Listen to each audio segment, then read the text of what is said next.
Aries, welcome back. Po ito at ito ang Tarot Express for the month of June. Sun, Moon, Rising Sign, and Venus for the sign of Aries. Kunin lang natin kung ano yung naka-resonate sa atin. Kung di tayo naka-relate, okay lang yun. Pwedeng yung message next month ang makarelate tayo. So, subscribe lamang po tayo para mabuti natin na pag-upload ng bagong videos. Pero naniniwala ako, meron tayong mapupulot dito. Maaaring sa oracle card, sa dulo, dahil yun yung mensahe mula kay universe at merong mensahe yun na maaaring applicable din sa atin. Kung ang kwento na ito ay tatlo agad, hindi naka-relate, okay lang yun. So, merong isang influential force sa buhay mo. Pwedeng daddy mo, pwedeng lover mo, maaaring older sa'yo, pwedeng boss mo. At maaaring siya ang nagiging dahilan kung bakit tayo nahihirapan na kumita ng pera. Joke. Or pwede din na siya ang dahilan kung bakit tayo hindi na happy dun sa trabaho natin. Coins tong dalawa, so maaaring trabaho nga ito, career or business venture related. Maaaring alam mo yung may tampo or sulking tayo at may sama ng loob. May sama ng loob sa isang tao na very authoritative, malakas ang impluensya sa buhay natin at parang habang tumatanda tayo, na-realize natin na parang bakit ako nagpapabudol sa taong hindi, biro lang. Bakit ako parang naniniwala or bakit ako nagpapa-impluensya or bakit hinahayaan ko siya na kontrolin kung ano yung desisyon ko sa buhay. Ang good news dito ay maaaring yung pinagdadaanan mo ngayon or iniisip mo ngayon ay isang paraan para magbukas sa'yo ng isang positibong bagay. Bagong simula, sun card, energy, life force, life energy na papunta para sa'yo. Magandang card bilang pasimula ng iyong clarification spread. Dahil itong emperor na ito, leader siya eh. Leader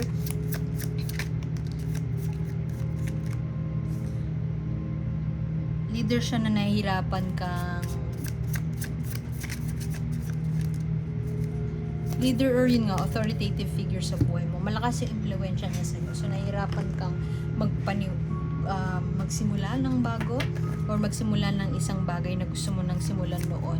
Kasi nga, hindi ka makagalaw dahil sa taong to. Or pwede din na kung gusto mo nang umalis sa trabaho mo, hindi mo maiwan dahil sa taong to. Siya yung mentor, kumbaga mentor mo. At parang may masakit sa loob na iwan mo siya kahit alam mo na hindi na kayo dapat magsama pa o mag-tandem pa, mag-duo pa. Kasi nga parang disservice kapag iniwan mo siya. Maraming options, siguro maraming offers sa'yo. Ang ganda Sun tas happiness, parehas yan. Happiness, 9 of Cups, emotional fulfillment. Pwede din na merong tao sa paligid mo or pwedeng ikaw to, someone na emotionally stable, emotionally mature, receptive, mapagmahal, kind, compassionate.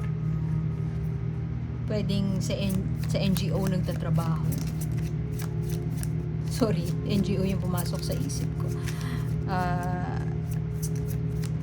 Pwedeng tatay mo to, tas hindi siya approved dito sa tao na dinidate mo ngayon. Pero marami kang options at hindi ka magsisettle. Healing. Siguro umalis ka na sa poder. Meron kang gustong alisan na poder. Pwedeng yun nga tatay mo, pwedeng trabaho, mentor, leader, big figure, someone na authoritative. Pwede ding strict. At for the longest time na naikahon ka niya, nalimitahan yung actions mo. At ngayon na nagmamature ka na-realize mo na parang I can be more than that.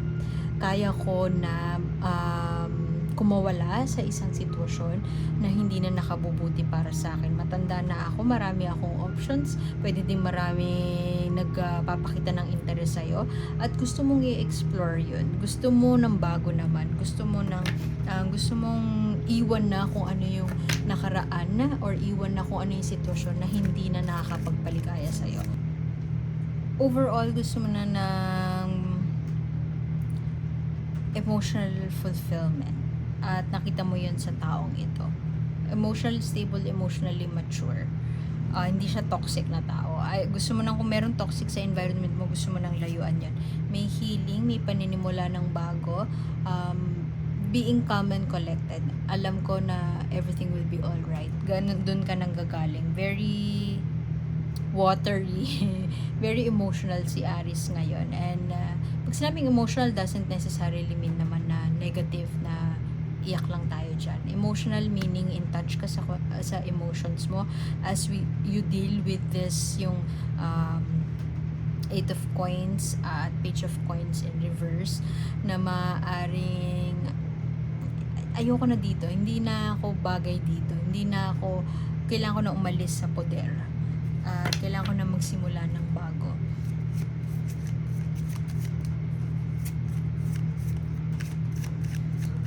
Gusto ko na mag-focus sa compassion, support, at tong tao na to parang aligned yung gusto kong mangyari sa pitch niya ng sarili niya, sa proposal niya. So, maaaring may nawala, maaaring may kinuha sa'yo, maaaring merong malaking bagay kasi ng sarili mo, ay malaki ang contribution nitong tao na to. Pero hindi, tingin mo hindi yun yung dahilan para magstay ka. Hindi ka na masaya, period. So, kailangan nang umalis. At parehas to, ang ganda-ganda na ito. Emotional satisfaction, a life well lived. Mukhang pwedeng ikakasal ka na. Tapos, maraming tutol, o pwedeng tutol yung family mo, tutol yung daddy mo, at nahirapan ka dahil doon. Hindi mo kaya i-defend yung sarili mo, pero mataas lang yung tingin mo sa kanila at masyado mo silang ginagalang. Gusto mong irespeto kung paano kanila pinalaki at kung paano kanila hinubog sa kung sino ka ngayon. Alam mo, gusto mong, hindi siya pagtanaw ng utang na loob, pero more of lumingon sa pinanggalingan. Hindi mo nakakalimutan kung saan ka nang galing. Pero pag sinabi mo yun sa kanila, it's either hindi nila tinatanggap or hindi nila maintindihan. Pero yun, kaya maaring yung urong sulong na nararamdaman mo ngayon ay aalis ba ako o mag-stay ba ako, enjoy ko na lang, siguro kaya kong pagsabayin. Pero pag bubuklatin mo yung puso mo, alam mo sa sarili mo na kailangan mo na magsimula ng bago.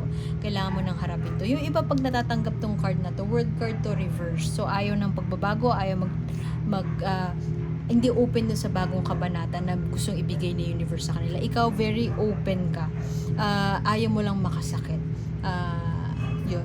Coming from a place of kindness and coming from a place of compassion. At yung compassion na yun, alam mo yun, meron kang certain kind of kindness and compassion na naintindihan mo kung saan nanggagaling yung iba. Whether it is against you or not, naiintindihan mo kung saan sila nanggagaling. At yung sense of compassion na yun, na pinapractice mo sa buhay mo, part siya nun. At itong tao na to, maaaring yun nga, ikakasal ka na at hindi matanggap ng daddy mo. Yung tao na yun, sobrang aligned siya dun sa values mo in life. And yun yung gusto mo ma-experience sa buhay mo. Gusto mong i-rewrite yung narrative mo eh. Kasi hindi maganda yung childhood ko, pwedeng ganon. Hindi maganda yung kinalakihan ko. Hindi maganda yung, kung ako'y magiging magulang, hindi ako magiging katulad ng magulang ko. Pero malaking bagay ang magulang ko kung sino ako ngayon. At pinapasalamat ko yun. Sadyang hindi nga lang ako aligned na dun sa gusto nila mangyari sa akin at nakakasakit na. Wow, Mommy Divine, Sarah G. Parang ganon. Handa ka na for a new beginning, pero hindi mo pa ginagawa dahil yung mga ganap sa paligid mo ay hindi ka equip eh. Hindi rin outright pinipigilan kanila. Hindi nila sinasabi sa'yo, pero alam mo, nararamdaman mo, ganun ka ka-empathetic. Meron lang parang wrong timing, ganun. Pero ayaw mong isipin na wrong timing kasi kasi alam mo na perfect timing siya. Lahat ng bagay ay nangyayari sa tamang oras, panahon at pagkakataon. Maaaring towards a stable life ka na. Stable ang emosyon, happy, at leaning towards joy, happiness. Search for, hindi nga search eh, hindi ka na nagsusearch kasi nandyan na sa sayo. Good reading din, Aries. Ang ganda din ang reading mo. Magtatagumpay ka kung gusto mo gusto mo nang ilipat yung next chapter na. Next, okay next. Gusto mo, okay next na. At magtatagumpay ka once na masimulan yun. Maaari din na magkukos ng arguments itong pagpasok ng tao na to, or pag kinasal ka, or pwede din na pag settle kayo. Pero I don't feel like the argument ay may kinalaman dito or away. Mukhang dito sa tao na to. Or pwede din na maraming conflicts. Kaya siguro ngayon, hindi ka pa makalipat ng bagong kabanata. Kasi nga, marami pang komplikasyon sa ngayon. Pero hindi ka susuko. Gusto kong iwan yun doon. At kunin natin mensahe. Uy! Everything will be alright. Don't be a control freak. Pwede din na magpahinga ka. Pwede din na umalis ka na dyan sa lungga mo. Umalis ka na dyan sa lungga mo. Mag-improvise ka. Mag-strategize ka ng ibang paraan para makalabas dyan. At pwede rin na hindi mo kailangan planuhin step by by the book. Planuhin ng precise yung plano mo. Planuhin yung plano. Precise yung balak mo. Pwede din na mag-work around it ka. Dumiskarte ka. Kung hindi man siya mag-work out, okay lang yun kasi the system will take care of itself. Meron at merong paraan. Si God, ako naniniwala kay God, or si universe, or yung higher self mo, may way at way para i-redirect ka kung saan ka talaga patutungo. So, kahit gaano pa karaming roadblocks yan,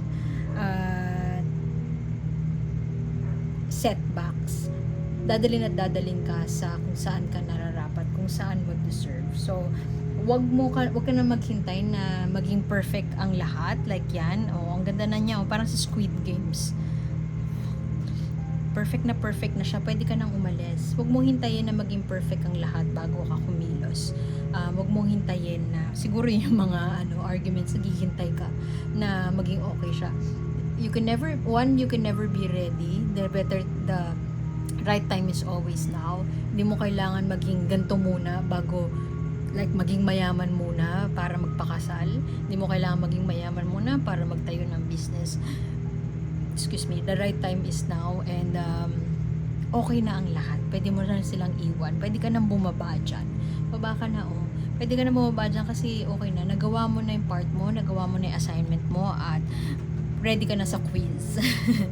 Quiz sa life. So, iwan ko na yun doon. Salamat for being here, Aries, and I hope makita ko kayo next time. Like, share, and subscribe lamang po. Masyadong mabilis ang reading na iyon, pero maganda kasi ang mensahe at nasabi ko na lahat ng dapat ko sabihin. Pasensya na sa ingay na narinig kanina, at sana makita ko ulit next time. Salamat, and my name is A. See you soon. Bye!